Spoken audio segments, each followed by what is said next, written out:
이제 하나님 말씀을 봉독해 올리겠습니다.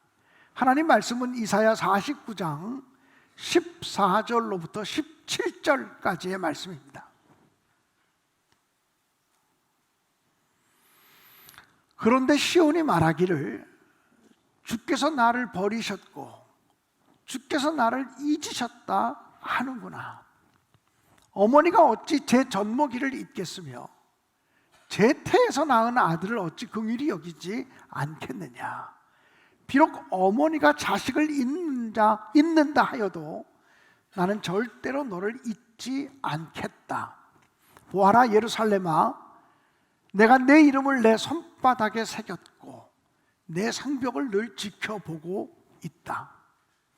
너를 건축할 사람들이 곧 올 것이니 너를 파괴하는 사람과 황폐하게 하는 사람이 너를 곧 떠날 것이다. 아멘. 우리가 신앙생활을 하다 보면 여러 가지 문제를 만날 때도 있습니다. 그리고 우리가 신앙생활을 하다 보면 하나님에 대해서 의심이 되고 회의가 찾아오는 경우들도 있습니다. 하나님의 존재가 의심스럽게 느껴지기도 하고, 내가 받는 고난의 이유, 우리가 받는 고난의 이유가 무엇인지 알지 못해서 헤매일 때도 있습니다. 하나님이 살아계시면 어떻게 이런 고난이 올 수 있나, 이런 생각을 하게 될 때도 있습니다. 하나님이 정말 나를 사랑하시는지 확인하고 싶을 때도 있습니다. 이스라엘 백성들은 바벨론의 포로로 잡혀가서 70년 동안을 살았습니다. 바벨론의 포로로 끌려가 70년 동안을 살아가던 이스라엘 백성들에게는 하나님을 향한 세 가지 의문이 있었습니다. 첫 번째 의문은 혹시 우리가 믿는 하나님이 바벨론 사람들이 믿는 마루둑 신보다 약한 것은 아닐까? 바벨론의 신이 우리가 믿는 하나님보다 강한 신은 아닐까?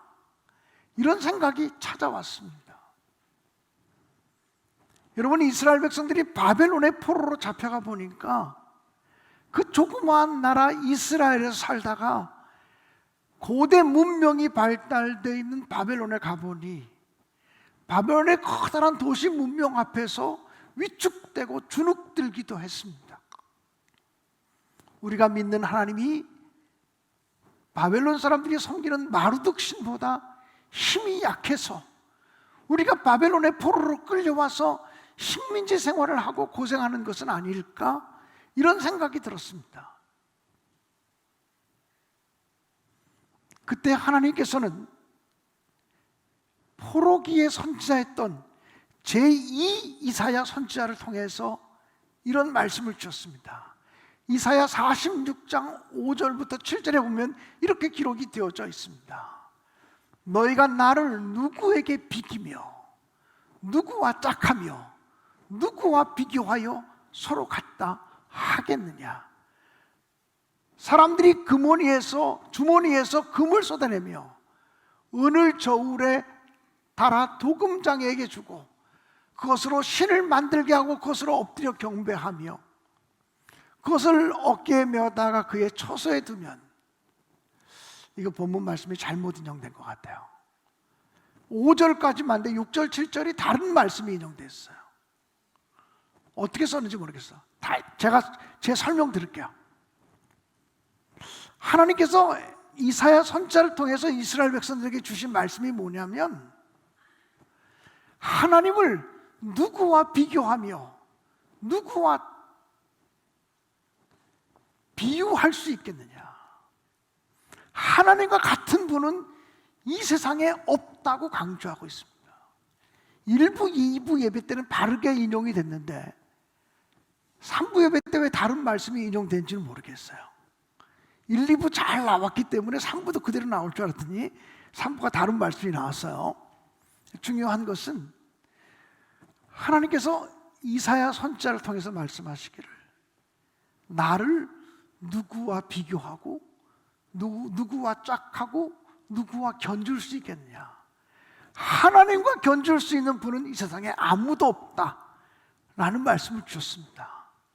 사랑하는 여러분, 이것이 언제나 여러분에게도 대답이 되시기를 주님의 이름으로 간절히 축원합니다. 포로 생활을 하던 이스라엘 백성들이 가졌던 두 번째 질문이 있습니다. 혹시 우리가 바벨론에 끌려와서 포로 생활을 하는 것은 우리 부모들의 죄 때문이거나 우리 조상들의 죄 때문에 우리가 고생하는 것은 아닐까라는 생각이었습니다. 우리도 가끔 그런 생각이 들지 않아요? 어떤 사람이 고난을 당하면 부모의 죄 때문에 자식이 고난당하는 것은 아닐까? 부모의 잘못 때문에 자식이 고난에 빠진 것은 아닐까? 이런 생각을 할 때도 있잖아요. 이런 질문을 가지고 있는 이스라엘 백성들은 만약에 부모나 조상의 죄 때문에 우리가 이 고난을 당하는 것이라면 하나님이 너무 불공평하시다라고 생각을 했어요. 그때 하나님께서는 포로기의 선지자인 에스겔 선지자를 통해서 또한 해답을 주셨습니다. 에스겔서 18장 2절과 3절은 이렇게 기록이 되어져 있습니다. 너희가 이스라엘 땅에 관한 속담에 이르기를 아버지가 신 포도를 먹었으므로 그 아들의 이가 시다고 함은 어찌 됨이냐. 주 여호와의 말씀이니라. 내가 나의 삶을 두고 맹세하노니 너희가 이스라엘 가운데 다시는 이 속담을 쓰지 못하게 하리라.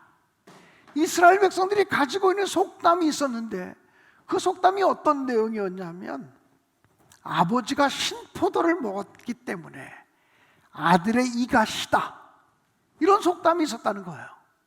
아버지가, 다른 말로 하면 아버지가 쓴 음식을 먹었기 때문에 아들의 입이 쓰다.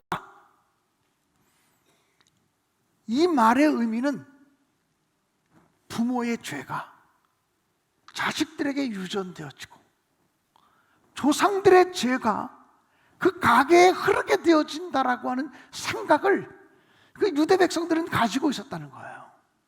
그런데 하나님은 에스겔 선지자를 통해서 말씀하시기를 다시는 이런 속담을 사용하지 못하게 만들어 놓으리라고 말씀하셨어요.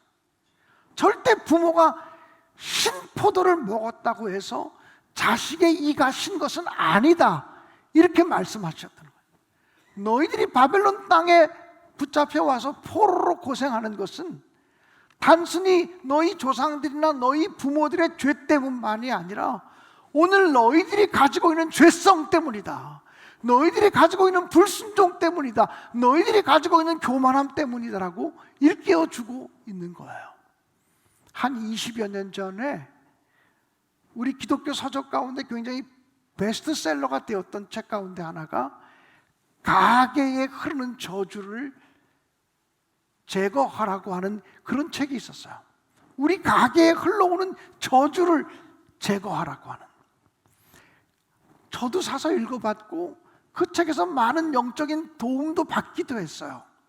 그러나 그 책을 다 읽고 제가 평가하고 싶었던 것은 이 제목 자체가 성경의 정신과 맞지 않다, 제목 자체가 성경의 사상과 맞지 않다라고 하는 판단을 했어요.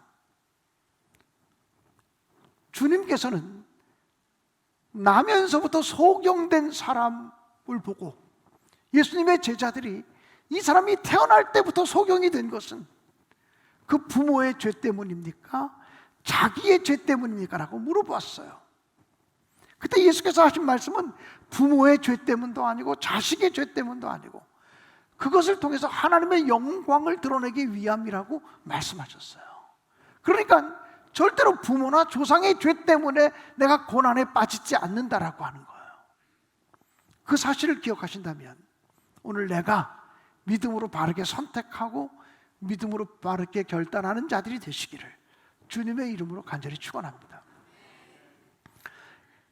포로기를 살아가던 이스라엘 백성들이 가졌던 세 번째 하나님에 대한 의문은, 그럼 하나님이 바벨론의 신보다 약한 것도 아니고 조상들이나 부모의 죄 때문에 우리가 고난당하는 것도 아니라면 우리가 지금 바벨론에서 고난당하는 포로 생활하는 것을 어떻게 설명해야 되지?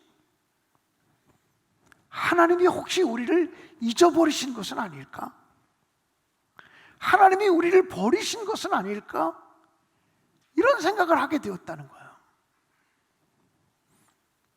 그때 하나님께서 이사야 선지자를 통해서 주신 음성이 있어요. 이사야 40장 27절로 31절은 이렇게 기록되고 있어요. 야곱아, 어찌하여 내가 말하며 이스라엘아, 내가 이르기를 내 길은 여호와께 숨겨졌으며 내 길은 여호와께 숨겨졌으며 내 송사는 하나님에게서 벗어난다 하느냐? 너는 알지 못하였느냐? 듣지 못하였느냐? 영원하신 하나님 여호와 땅끝까지 창조하시는 이는 피곤치 아니하시며 곤비하지 아니하시며 명철이 한이 없으시며 피곤한 자에게는 능력을 주시며 무능한 자에게는 힘을 더하시나니 소년이라도 피곤하며 곤비하며 장정이라도 넘어지며 쓰러질 때 오직 여호와를 앙망하는 자는 새 힘을 얻으리니 독수리가 날개치며 올라감 같을 것이요 다른 박질에도 곤비하지 않고 걸어가도 피곤치 아니하리로다. 이렇게 말씀하셨어요. 하나님이 나를 잊어버리신 것이 아니다. 하나님이 내 얘기를, 내 기도를 듣지 않으시는 것이 아니다라고 말씀하시면서 그가 어느 곳에 있든지 주 여호와를 앙망하는 자에게 새 힘과 새 능력을 주시겠다고 약속하신 것이죠. 오늘 성경 본문 이사야 47장에 보면 이렇게 이제 기록되고 있는 거죠. 16절, 오늘 본문 15절에 이렇게 기록되고 있는 거죠. 한번 오늘 본문 15절을 다시 한번 띄워봐 주시겠어요? 여인이 어찌 그 젖 먹는 자식을 잊겠으며 자기 태에서 난 아들을 긍휼히 여기지 않겠냐? 그들은 혹시 잊을지라도 나는 너를 잊지 아니할 것이다. 혹시 하나님이 우리를 잊어버리셨기 때문에, 우리를 잊으셨기 때문에 우리가 이런 고난을 당하는 것이 아닐까? 묻고 있는 이스라엘 백성들에게 어떻게 젖 먹이는 자식을 그 어머니가 잊어버릴 수 있으며 자기 태에서 난 아들을 잊어버릴 수 있겠냐? 혹시 육신의 부모는 잊어버릴지라도 나는 절대로 너희를 잊지 아니하리라고 말씀하셨습니다. 그리고 이어지는 말씀이 뭐냐면 너의 이름을 내 손바닥에 새기겠다고 말씀해요. 너를 내 손바닥에 새겨놓겠다고 말씀하셨어요. 이스라엘 백성들의 이름을 하나님의 손바닥에 새겨놓겠다는 거예요. 이 말씀을 오늘 우리들은 어떻게 읽어야 되냐면 구원받은 저와 여러분의 이름을 하나님의 손바닥에 새겨놓겠다는 약속으로 받게 되시기를 주님의 이름으로 간절히 축원합니다. 그래서 오늘 설교의 제목이 손바닥에 새겨진 이름이라고 하는 제목입니다. 우리의 이름이 하나님의 손바닥에 새겨졌다는 말은 무슨 말일까요? 저와 여러분의 이름이 하나님의 손바닥에 새겨져 있다는 말은 무슨 말일까요?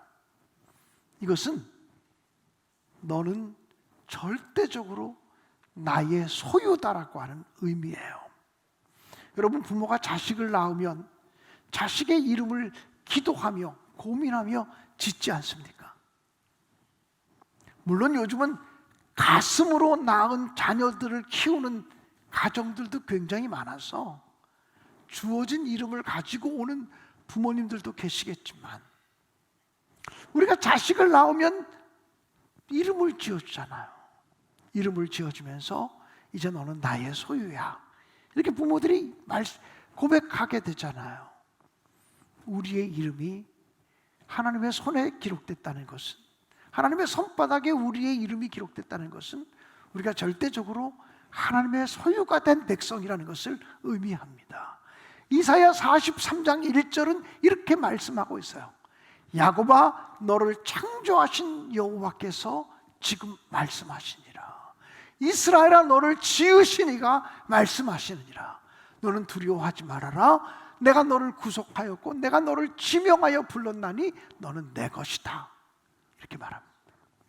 그러므로 우리의 이름이 여호와 하나님의 손바닥에 기록됐다는 것은 우리가 하나님의 지음받은 존재요, 우리의 창조주는 하나님이시요, 우리의 구속주는 하나님이시라고 하는 것을 의미하는 것입니다. 그러므로 내 가정 형편이 어떠하든지 간에, 내 부모님이 어떠하든지 간에, 우리 가문과 우리 가정이 어떠하든지 간에 나는 존귀한 하나님의 자녀다, 하나님의 손바닥에 그 이름이 기록된 하나님의 백성이다, 하나님의 소유된 백성이다라고 하는 사실을 기억하면서 영적인 자존감이 충만하시고 하나님을 향한 담대함으로 서시기를 주님의 이름으로 간절히 축원합니다. 우리의 이름이 하나님의 손바닥에 새겨졌다는 것은 절대적으로 우리를 사랑하신다고 하는 약속이기도 합니다. 요즘은 세상이 너무 험하다 보니까 세상 부모는 자기가 직접 낳은 자식을 갖다 버리기도 하고 양육권을 포기하기도 하고 이러는 경우들이 굉장히 많습니다. 그러나 하나님은 영원히 너를 잊어버리지 않겠다. 너의 이름은 내 손바닥에 새겨진 이름이야. 너의 존재는 내 손바닥 안에 있어 라고 말씀하시는 것은 어떤 경우에도 너를 잊어버리지 않겠다. 네가 잘할 때뿐만 아니라 잘못할 때에도. 사실 이스라엘 백성들이 바벨론의 포로로 70년 동안 살고 있는 것은 그동안 죄를 지은 것에 대한 대가를 치르고 있는 것이었어요. 죄를 지은 것에 대한 그 책임을 지고 있는 시간이었어요. 때를 따라 하나님은 죄의 대가와 책임을 묻는 분이기도 하시거든요. 그래서 그 죄를 감당하는 시간이었어요. 그래서 그들은 그 바벨론에서 고생하면서 하나님이 우리를 버리셨거나 하나님이 우리를 잊으신 게 분명해라고 생각했어요. 그런데 하나님은 아니야. 너희가 비록 나의 징계와 징벌을 받아서 바벨론에서 포로 생활을 하고 있지만 여전히 너를 사랑하고 여전히 너를 향한 계획을 가지고 있다고 말씀하고 있는 거죠. 잘할 때뿐 아니라 잘못할 때도 어떤 경우에도 너를 잊지 않고 영원히 변함없이 사랑한다고 하는 약속이 너의 이름이 내 손바닥에 기록되어 있다고 하는 오늘의 말씀의 의미인 줄로 분명히 믿습니다. 사랑하는 여러분, 하나님께서는 저와 여러분을 사랑하시기 때문에 독생자 예수 그리스도를 보내주셨어요. 그리고 저와 여러분을 사랑하시기 때문에 그 아들을 피 흘려 죽게 만드셨어요. 그리고 우리를 사랑하시기 때문에 우리에게 영원한 생명을 주시기 위해서 예수를 부활 승천시키셨어요. 그러므로 우리는 하나님의 언제나 변함없는 사랑을 받고 있다고 하는 사실을 한순간도 잊지 말고 살아가시기를 주님의 이름으로 간절히 축원합니다. 세 번째로 우리의 이름이 하나님의 손바닥에 기록됐다라고 하는 것은 우리를 절대적으로 안전하게 보호하시겠다고 하는 하나님의 약속인 줄로 믿습니다. 내가 너를 책임진다, 내가 너를 보호한다, 내가 너를 인도한다고 하는 약속이 바로 우리의 이름이 하나님의 손바닥에 기록됐다고 하는 의미입니다. 하나님은요, 전능하신 분입니다. 하나님은 능력이 많으신 분입니다. 하나님의 손은 우리를 구원하시는 손이요, 하나님의 손은 우리를 치유하시고 회복하는 손임을 분명히 믿습니다. 여러분, 우리가 성경을 유심히 읽어보면 하나님의 손으로 너를 붙들리라고 하는 그 말씀이 참 많이 납니다. 내가 나의 의로운 손으로 너를 붙들리라, 나의 강한 오른손으로 너를 붙들리라고 하는 말씀이 얼마나 많이 나오는지 몰라요. 하나님의 치료하시는 손길이 여러분과 함께 하시기 바라고, 하나님의 위로하시는 손길이 여러분과 함께 하시기 바라고, 하나님의 권능과 능력의 손길이 저와 여러분을 붙잡아 주시기를 주님의 이름으로 간절히 축원합니다. 사랑하는 여러분, 하나님께서 저와 여러분을 하나님의 손바닥에 새기기 위해서 기록하신 도구가 무엇입니까? 그게 바로 채찍이요, 못이요, 창이 아니었습니까? 하나님께서는 저와 여러분의 이름을 사랑스러운 이름으로, 거룩한 이름으로 당신의 손바닥에 새기기 위해서 예수님을 채찍에 맞아 피 흘리게 하심으로 우리를 품어주셨습니다.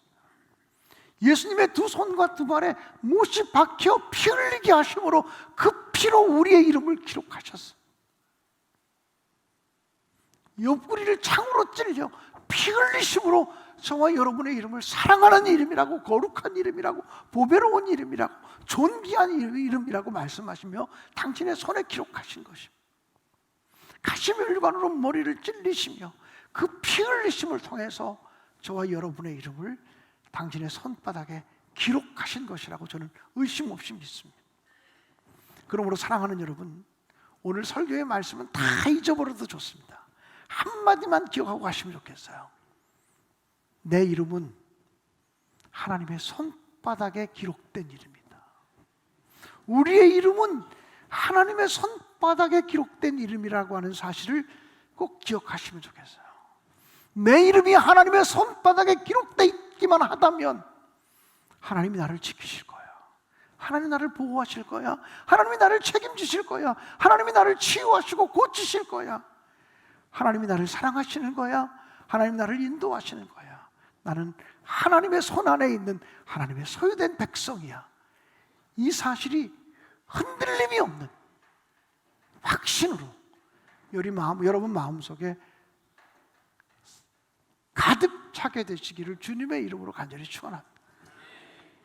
언젠가 어떤 영성 집회를 인도하다가 3박 4일 동안 내내 힘들어하고 있는 어떤 자매를 만났습니다. 장애를 가지고 있는 자매였습니다. 누가 봐도 저 자매는 장애가 있어서 힘들겠다고 느껴지는 자매였습니다. 근데 어느 순간부터 그 자매의 표정이 밝아졌습니다. 즐겁게 찬송하기 시작했고 기도하기 시작했습니다. 그러니까 나중에 와서 마지막 시간에 그 간증을 했습니다. 도저히 마음의 문이 열리지 않았는데 찬송 하나가, 찬양의 가사 하나가 자기의 마음의 문을 열었다고 고백했습니다. 지난 수요일 날 저는 수요예배에 참석한 성도들에게 새 노래를 불러야 합니다라고 얘기했습니다. 새 노래는 찬양의 가사를 부르다가 그 가사 한 구절이 내 가슴을 파고드는 가사입니다. 성경 말씀을 읽다가 성경 말씀 한 구절이 내 마음을 파고드는 말씀입니다. 사실은 그 한 말씀만 있으면 우리는 이 세상을 승리할 수 있습니다. 그 자매가 고백하기를, 도무지 마음의 문을 열지 못하고 있을 때 나를 지으신 주님, 내 안에 계셔. 처음부터 내 삶은 주의 손에 있었죠. 내 이름 아시죠? 내 모든 생각도, 내 흐르는 눈물 그가 닦아주셨죠. 하나님이 나를 지으신 분이라고 하는 사실을 깨닫게 될 때 마음의 문이 열리기 시작했다고 했습니다. 비록 장애를 가지고 있지만 하나님이 나를 지으셨다. 그리고 그분은 내 이름을 아신다. 그분은 내 생각을 아신다. 그분은 내 모든 것을 아신다라고 하는 생각을 할 때 가슴이 벅차 오르기 시작했다고 고백을 했습니다. 그분은 누구입니까? 그분은 내 아버지. 나는 그분의 소유된 백성. 나를 언제까지나 버리지 않을 것이라고 하는 확신이 생겨졌다고 했습니다. 내 이름 아시죠? 내 모든 생각도, 내 흐르는 눈물 그가 씻겨주셨죠.